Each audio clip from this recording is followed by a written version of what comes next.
Shalom, everyone. My name is Charlene. Welcome to my channel, Nothing New Under the Sun. I created this channel in an effort to take current events and trace them back to the Bible, God's Word. You see, there's nothing new under the sun. And everything that we see happening today, you can directly trace it back to the Bible. However, tonight I'm going to start off this channel just giving my testimony of my awakening. I'm going to go back about a little over 20 years when the Lord used to use me in my church to prophesy. And we know the spirit of prophecy is nothing more than edification, exhortation, and comfort. So he would use me in my congregation to do exactly that. One Sunday, he impressed upon my heart that he wanted to say something.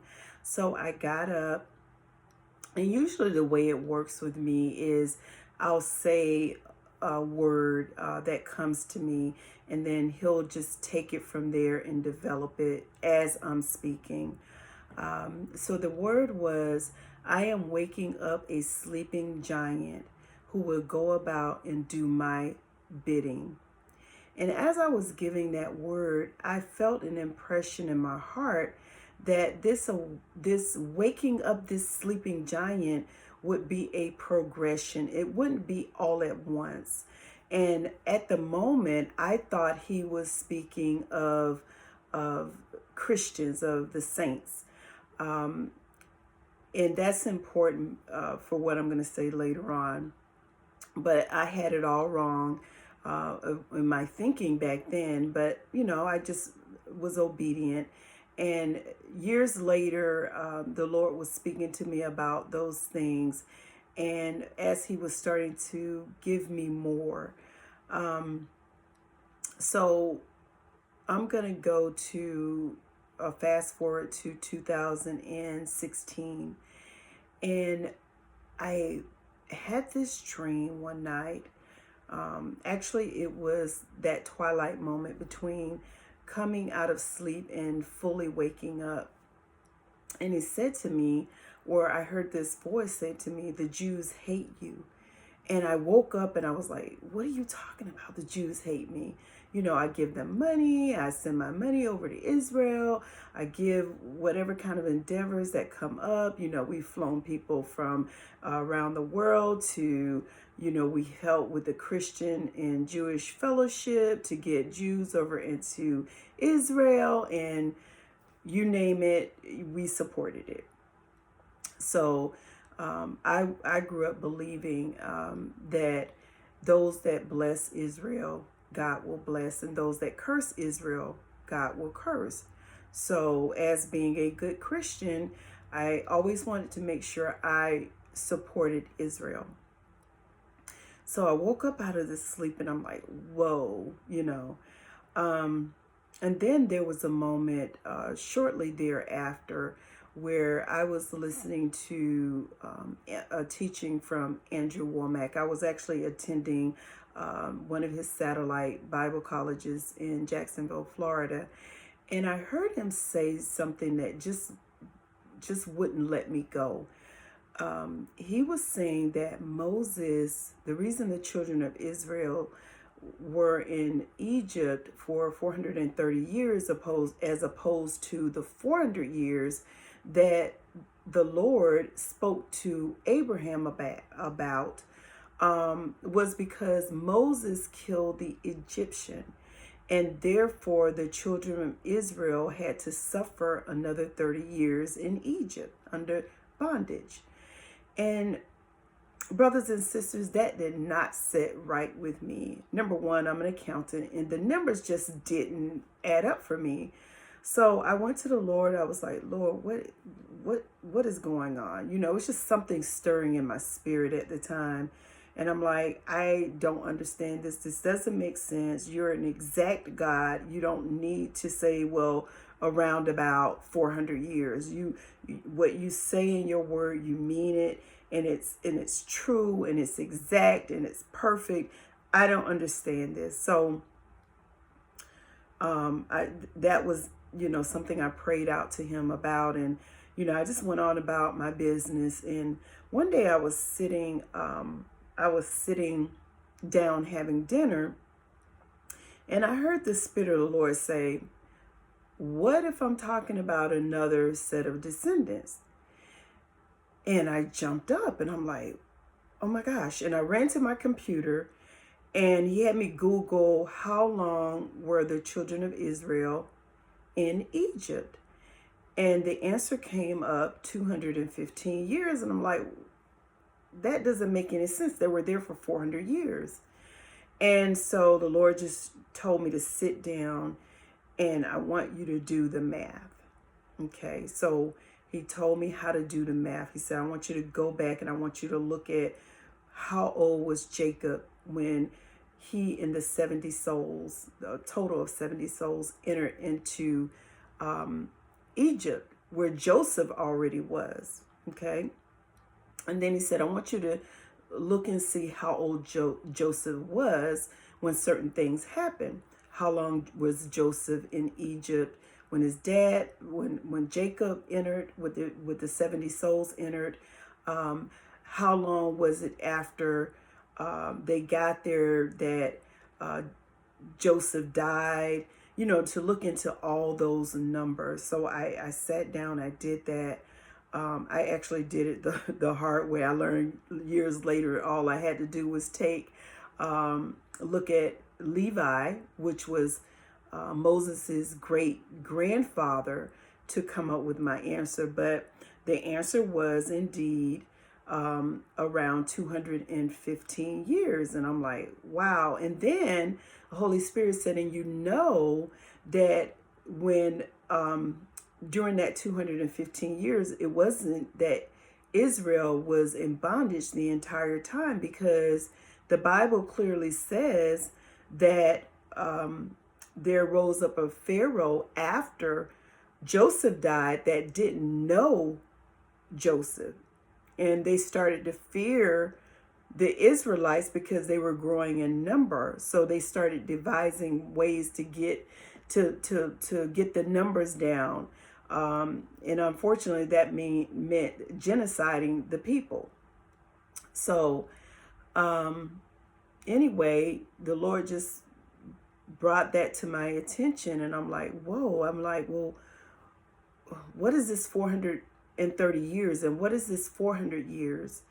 So he took me back to when he and Abraham had this conversation, and he made this covenant with Abraham, and he told him that, he was going to have a son. And he said, Lord, how will I know? He said, okay, I want you to go and I want you to get the sacrifice. So he prepared the sacrifice, and he split them in the parts of the sacrifice in half. And the Lord he walked through fire. He sent fire through those two pieces of sacrifices. And it says Abraham fell off into a deep sleep. And he said he woke up in horror. And the Lord explained to him, and he said, know for a surety that your descendants will be in the land of their captivity, in bondage for 400 years. Brothers and sisters, that did not happen in Egypt. That did not happen in Egypt. I began to look at some other things, and someone introduced me to Stephen Darby. And I looked at some of his content on his YouTube channel. And if you all know Stephen Darby, he passed away, unfortunately, about 7 years ago, a little over 7 years ago. But his videos are still out there. They're full of truth. Today, I'm hearing a lot of different people teaching the same thing he taught way back, 8, 9, 10 years ago. And I did have the honor and privilege of meeting he and his wife, maybe 2 or 3 months before he passed away, and he was doing his Negro Land tour. Well, Stephen Darby said some things that really just like, whoa, it started to make sense to me why I had been hearing all these different things from the Spirit of the Lord. And he was just saying, go get your DNA check. We are the children of Israel. We have been scattered in all the nations. And he just began to teach that.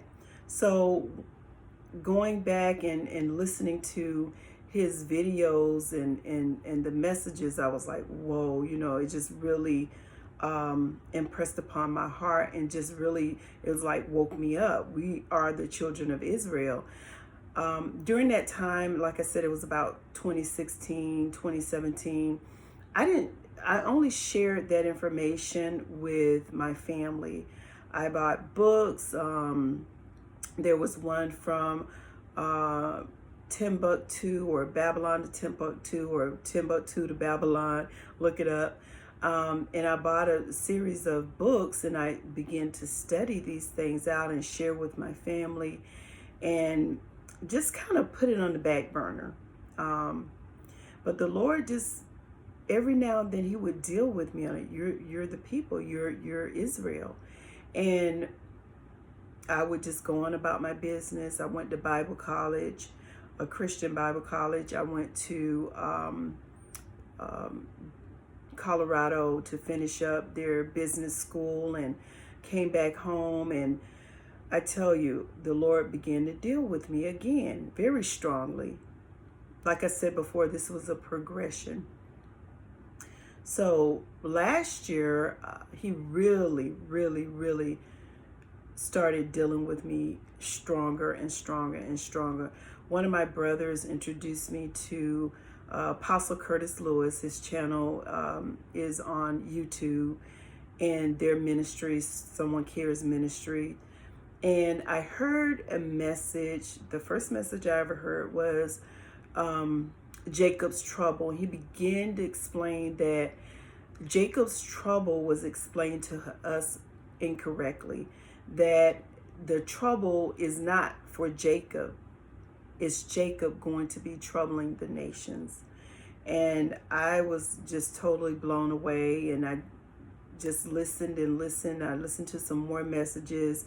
I began to get involved with that ministry and get to know the people. And Yah has really just been doing his thing, I had a lot to say when I started this video, but what I really, really want everybody to know out there is that God is waking his people up. He truly is waking up the sleeping giant.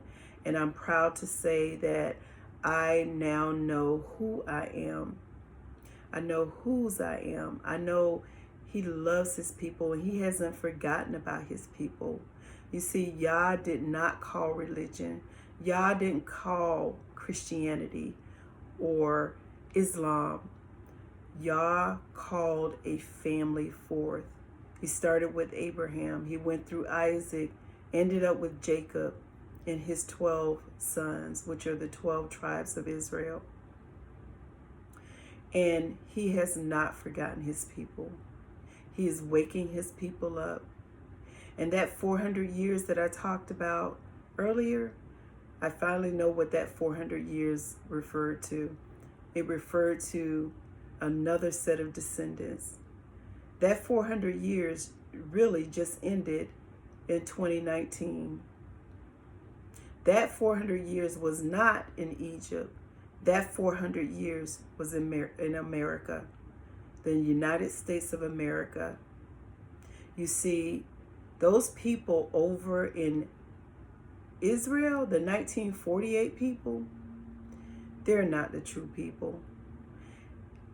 They are the people described in Revelation 2:9 and Revelation 3:9. The real people are in the ghettos of every nation, most nations in this world. They're scattered. They've been scattered to the four corners of the world. And Yah is getting ready to come back and grab his people, to gather his people. And I'm so glad that he woke me up so that I can get ready, that I can be ready, that I can warn others of his soon coming, His coming is sooner than you think. And He has woken up His people so that we can get ready, so that we can tell others, so that we can unite, so that we can get back to His commandments, which was our covenant, the covenant that we broke. The covenant that we broke. And because we broke that covenant with Yah, we were scattered. We went into a worldwide slavery. But the slavery is over. The slavery is over. And Yah is coming back to get His people. He said He's coming back to get His people and those that are grafted in and among us. And I'm so glad to know that I am of His people and that He's coming back very soon to gather us. You see, there's not going to be a rapture. There is going to be a gathering. Just make sure, Gentiles, that you're grafted in. Those that call yourselves Christians, make sure you're grafted in to the right people. If you think those people over in what they call the Middle East, what they call Israel, you see, God never called a land Israel. He called a people Israel. And He gave His people the land of Canaan, not this Israel that they speak of today. So you have to be grafted in, as the Bible said, into His people, into Israel. And if you're grafted into the wrong people, you're not going to make it. So I encourage you to wake up. Find out who the real people are and get grafted in. I had a lot to say, as I said before, but I'm going to cut it off right then. And perhaps I'll say more regarding my awakening at a later time. Thank you. Shalom.